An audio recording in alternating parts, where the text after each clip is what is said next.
नमस्कार, आप देख रहे हैं यशोमणि न्यूज। यशोमणि न्यूज में आपका स्वागत है। वसई विरार शहर मनपा ने पत्रकारों के संपत्ति कर बकाया की गलत सूची प्रकाशित की थी, जिसके विरोध में वसई विरार शहर के तमाम पत्रकारों ने मनपा मुख्यालय के बाहर काली पट्टी बांधकर 2 घंटे तक आंदोलन किया। अंततः मनपा के अतिरिक्त आयुक्त संजय हिरवड़े पत्रकारों के आंदोलन स्थल पर जाकर चर्चा की और उक्त घटना के लिए माफी मांगी।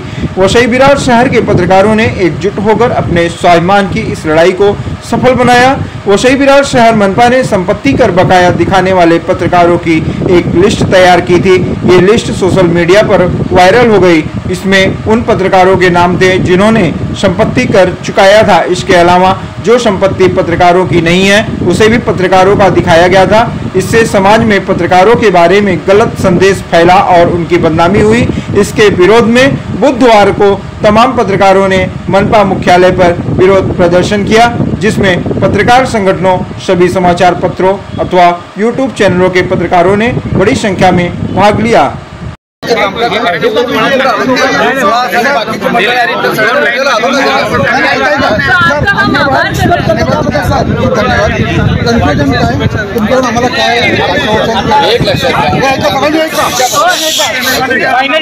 याच्यामध्ये जर चुकीच्या पद्धतीनं कुणाचा दुरान्वयी संबंध नसताना काही ऍड झाला असेल लक्षात घ्या। आणि केलेलं म्हणू नका, प्रशासनानं ऐकून घ्या, मी आज इथं सांगतो तुम्हाला ठामपणानं, प्रशासनानं प्रशासनानं काहीही केलेलं नाही। तुम्ही जे केलेलं असं डोक्यात काढून टाक। मी आहे ते आहे म्हणणार, नाही ते नाही म्हणणार, कधीच खोटं नाही सांगितलं। पण त्याच्यात एक सांग, त्याच्यामध्ये चुकून दुरान्वयी सुद्धा संबंध असताना कुणाचं नाव ऍड झालं असेल, काय कुणाला मदत केली असेल, कुणाची मदत झाली, मोबाईल नंबर आला तर आम्ही त्याबद्दल आम्हाला मान्य आहे की असं चुकीने झालं असेल तर आम्ही जरूर ते कबुली करू। कारवाई काय नाही। अरे बाबा,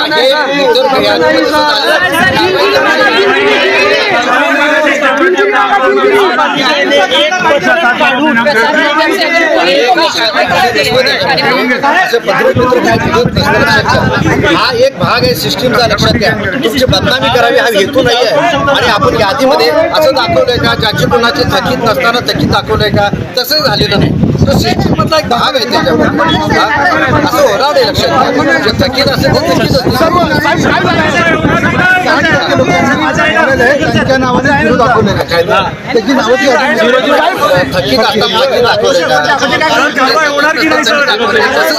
झिरो म्हणून आहे, वरती नाव म्हणजे काय खाली आले झिरो म्हणून आले, लक्षात घ्या। लोक झिरो झिरो लक्ष देत नाही, नावं किती आहेत। पोलीस स्टेशनला जर का पोलीस स्टेशनला आपल्या इथे तडीपाराचं नाव लिहिले आणि त्याच्यातले नावं लिहिली आणि खाली हे नाहीत हे नाहीत हे नाहीत, पण नावावरती तडीपाराचं लिस्ट आली, नावं तडीपारच होतील सगळे। बघायचं दृष्टिकोन त्याच्यावरती बदलतो ना, बरोबर आहे। आम्ही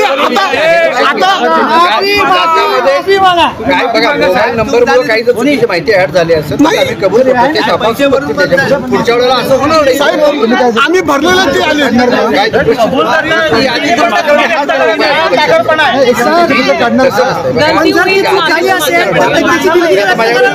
समीर बोलतोय यादी पुन्हा व्हेरीफाय करतील, त्याच्यामध्ये चुकीनं कुणाचं नाव ऍड झालं असेल तर नेक्स्ट इयर मध्ये, आता आजपासून चालू झालं कालपासून, त्याच्यामध्ये ते पुन्हा रिप्लिकेट होणार नाही। सर, जर चूक मान्य केली तर दिलगिरी पण व्यक्त करा ना, आम्हाला पण सॅटिस्फॅक्शन होईल ना, दिलगिरी व्यक्त करा ना।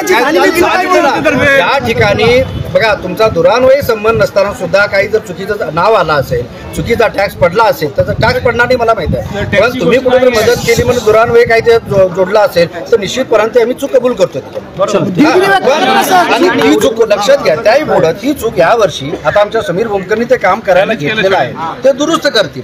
पण याचा अर्थ लक्षात घ्या, मी पहिल्यांदा विधान काय केलं, हे जाणून बुजून केलेलं नाही, मुद्दामून केलेलं नाही, पत्रकारांच्या विरोधात म्हणून फटसाळपणा नाही केलेला। एक कामाची पद्धत आहे, त्याच्यामध्ये वेगवेगळे 20-25 घटक आहेत, सगळ्यांच्या याद्या आहेत। तर हे आणि तुमच्याकडे बघताना पत्रकार म्हणून बघितलेलं नाही तर नागरिक प्लस पत्रकार म्हणून आम्ही या दुहेरी याच्यात बघितलेलं आहे। सर, आम्हाला संशय यायचं कारण हे झालं साहेब, आम्हाला संशय यायचं कारण हे झालं